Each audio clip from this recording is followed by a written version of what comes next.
Hello friends, आज हम लोग देखने वाले हैं स्ट्रिंग्स का एक और प्रोग्राम। और इस प्रोग्राम में हम लोग को करना क्या है, हम लोग को यूजर से पहले इनपुट लेना है। ठीक है, मतलब ये प्रोग्राम जो है वो स्कैनर क्लास के थ्रू होगा।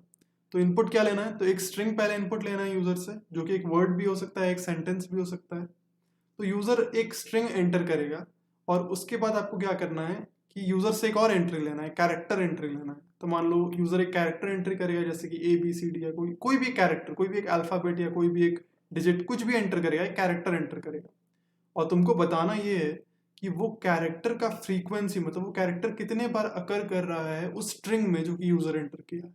ठीक है, जैसे कि फॉर एन एग्जांपल, अगर यूजर एंटर किया ये वर्ड सक्सेस, ठीक है, और वो पूछ रहा है कि एस का फ्रीक्वेंसी क्या है। ठीक है, तो तुमको क्या करना पड़ेगा, बताना पड़ेगा कि एस इसमें कितना बार अकर कर रहा है।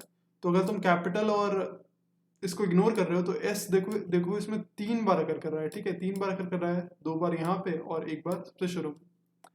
तो अगर कैपिटल केस और स्मॉल केस को इग्नोर करके पूछा जाए, जैसा कि तुमको क्वेश्चन अगर दिया हुआ है तो उस एग्जाम्पल में ही तो एक एग्जाम्पल दिया रहता है ना, तो उस एग्जाम्पल में अगर तुमको ये क्लियर हो जाए बात कि तुमको कैपिटल और लोअर केस, मतलब कैपिटल और स्मॉल को इग्नोर करके बताना है इसका फ्रीक्वेंसी, तो तुमको क्या करना पड़ेगा, सबको लोअर केस में बदलना पड़ेगा या सबको हायर केस अपर केस में बदलना पड़ेगा। और अगर ऐसा है कि अगर यूजर एंटर करे, जैसे अगर इसमें यूजर एंटर करे कि भाई एस का फ्रीक्वेंसी क्या है और आउटपुट आना चाहिए 3। ठीक है, तो देखो एस का, तब हमको समझ आ रहा है कि क्या हो रहा है कि यूजर अपर केस और लोअर केस, मतलब जो प्रोग्राम है वो अपर केस और लोअर केस को कंसिडर नहीं कर रहा है। लेकिन अगर यूजर एंटर किया है स्मॉल एस और फ्रीक्वेंसी आ रहा है 2, इसका मतलब कि जो प्रोग्राम का हमको लिखना है, जो प्रोग्राम, उसमें हमको अपर केस और लोअर केस वाले बात को ध्यान में रखते हुए लिखना है। मतलब अपने को फ्रीक्वेंसी स्मॉल एस का ही निकालना है, उसमें अपर वाले कैपिटल वाले को कंसिडर नहीं करना है।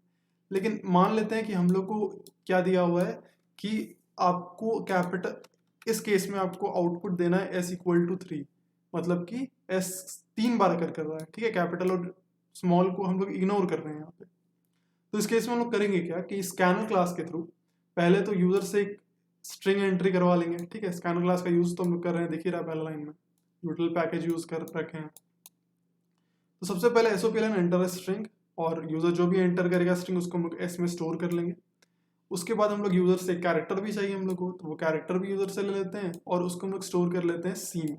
ठीक है, कैरेक्टर को, जो यूजर कैरेक्टर दे रहा है जिसका फ्रीक्वेंसी हम लोग को निकालना है, ठीक है, ये एस, तो उसको हम लोग स्टोर कर ले रहे हैं किसमें, सी में। और देखो स्टोर करने का जो तरीका है वो क्या है, पहले नेक्स्ट डॉट कैरेट 0 या नेक्स्ट लाइन डॉट कैरेट 0 भी तुम कर सकते थे, दोनों कर सकते थे। ठीक है, नेक्स्ट एक्चुअली एक वर्ड स्टोर करता है, अपने को तो कैरेक्टर स्टोर करना है, और हम लोग कैरेट ले रहे हैं 0, जो सबसे पहला कैरेक्टर यूजर एंटर करेगा वो सी में स्टोर होगा। तो यही कैरेक्टर को एंट्री लेने का तरीका है इन जनरल। उसके बाद ये कैर सी एच हम लोग क्यों ले रहे हैं, अब जो भी यूजर एक वर्ड या एक सेंटेंस जो एंटर किया है उसको हम लोग फॉर लूप चला के एक एक कैरेक्टर एक्सट्रैक्ट करने वाले हैं। ठीक है, पहले एस, फिर यू, फिर सी, फिर सी, इस टाइप से हम लोग कैरेक्टर एक्सट्रैक्ट करके चेक करेंगे कि क्या ये इस एस के बराबर है या नहीं। तो इसलिए हम लोग इस सी एच का यूज कर रहे हैं। फिर काउंटर, मतलब कितना बार इसका जो वैल्यू है कि एस कितना बार प्रेजेंट है, तो सबसे पहले हम लोग 0 रख रहे हैं, और जैसे जैसे हम लोग एक एक को चेक करते जाएंगे और हम लोग को मिलता जाएगा एस कहीं पे, तो हम लोग ये जो काउंटर है ना उसका वैल्यू को हम लोग बढ़ाते जाएंगे। अभी हम लोग उसको 0 रख रखे हैं। और क्योंकि हमको प्रोग्राम का जो एग्जाम्पल दिया रहता है ना, राइट अ प्रोग्राम के बाद एक एग्जाम्पल दिया रहता है, उसमें हमको यही दिया हुआ था कि जब सक्सेस था स्ट्रिंग जो एंटर किया, और फिर यूजर जो कैरेक्टर एंटर किया वो ये स्मॉल एस ही एंटर किया, तो उसको फ्रीक्वेंसी 3 हमको देना है। तो इसलिए हमको समझ आ रहा है कि हमको क्या करना है, अपर केस और लोअर केस को कंसिडर नहीं कर रहा है। तो इसलिए हम जो स्ट्रिंग यूजर किया ना, स्ट्रिंग जो यूजर एंटर किया है उसको हम कन्वर्ट कर दे रहे हैं लोअर केस में पूरी तरीके से। ठीक है, तो एस को हम बराबर कर दे रहे हैं S dot to lower case, मतलब एस पूरी तरीके से लोअर केस में बदल जाएगा। और सी को हम क्या कर रहे हैं कि इस कैरेक्टर सी को भी हम लोअर केस में बदल दे रहे हैं। तो दोनों कैरेक्टर और जो स्ट्रिंग है मेरा वो लोअर केस में बदल जाएगा। तो ये एक्चुअली सक्सेस अगर यूजर ऐसे एंटर किया होगा तो यहाँ इस पोजिशन पे आने के बाद एस का वैल्यू कुछ ऐसा हो चुका होगा। ठीक है, सक्सेस। और कैरेक्टर का वैल्यू तो स्मॉल है, या कैपिटल अगर यूजर एंटर करता है एस तो भी वो स्मॉल हो चुका होगा, क्योंकि हम यहाँ पे कैरेक्टर को भी स्मॉल में कन्वर्ट कर दे रहे हैं, लोअर केस में कर दे रहे हैं। फिर एक फॉर लूप चला रहे हैं और उसमें क्या कर रहे हैं कि एक एक करके जो कैरेक्टर है ना इसका, फॉर लूप में यही ना होता है हम लोग का, देखो C H is equal to S dot caret I, और आई का वैल्यू 0 से एस डॉट लेंथ तक से पहले तक है। तो एक एक करके कैरेक्टर आता जाएगा, ठीक है, एक एक करके कैरेक्टर आता जाएगा। और हम कर कह रहे हैं कि इफ जो कैरेक्टर आ रहा है मेरे पास एक एक करके, वो बराबर है जो यूजर शुरू में एंटर किया था, मतलब एस के, ठीक है। अगर मान लेते हैं एस यूजर एंटर किया था, तो यहाँ तो हमेशा एस रहने वाला है, ठीक है। ये सी की जगह हमेशा एस रहेगा जो कैरेक्टर यूजर एंट्री किया था।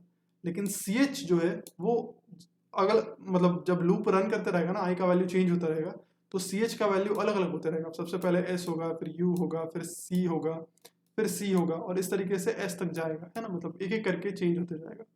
और जब जब ये वैल्यू और जो यूजर एंटर किया है वो दोनों सेम हो जाएगा, तो मेरा काउंटर का वैल्यू एक प्लस हो जाएगा, ठीक है। तो इसका ड्राई रन तुम करके देख सकते हो, समझ सकते हो।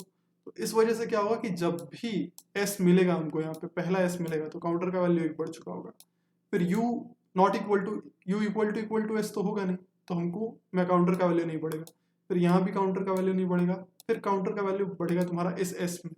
जब फॉर लूप आई का वैल्यू हो जाएगा 5, तब मेरा एक बढ़ेगा। फिर आई का वैल्यू जब 6 हो जाएगा, है ना, ये आई का वैल्यूज दिखा रहा है तुमको। आई का वैल्यू तो अपना यहीं तक है, 7 8 9 लिखने का जरूरत नहीं है। तो ये चीज़ तुमको समझ आया होगा कि एक एक करके काउंटर का वैल्यू बढ़ता जाएगा जब कैरेक्टर जो है वो बराबर होगा जो यूजर कैरेक्टर एंटर किया है ना। जो ये एक एक कैरेक्टर जो आते जा रहा है, एक्सट्रैक्ट होते जा रहा है, वो जब जब यूजर जो कैरेक्टर एंटर किया उसके बराबर होगा, तो काउंटर का वैल्यू बढ़ता जाएगा। इस तरीके से हम लोग फ्रीक्वेंसी कैलकुलेट कर लेंगे, और फिर एंड में हम वो रिजल्ट जो है वो प्रिंट करते रहें। अब बात यह है कि अगर तुमको ये वाला प्रोग्राम में कहीं दिक्कत हो रहा है, ठीक है, समझ नहीं आ रहा है, तो इसका मतलब ये है कि तुम्हारा जो ऊपर मतलब जो थोड़ा बेसिक है ना, वो तुम्हारा क्लियर नहीं है।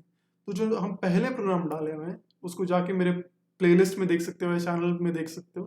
तो उन सब प्रोग्राम को देखो स्ट्रिंग्स के, तो जब बेसिक क्लियर हो जाएगा ना, तो तुम्हारा ये वाला प्रोग्राम भी बहुत आसानी से तुम समझ पाओगे। लेकिन अगर दिक्कत आ रहा है तो हम रिकमेंड करेंगे कि तुम जाओ चैनल में, है ना, चैनल क्लिक करो, और फिर चैनल में कई वीडियोस डाला हुआ है स्ट्रिंग का, बेसिक से उसको पढ़ो, तुमको समझ आएगा। अब इस प्रोग्राम को एक काम करते हैं, तुमको रन करके दिखा देते हैं, ठीक है। तो enter string, success is defined by hard work, ठीक है। तो ये मेरा हो गया, और हम एस एंटर किए।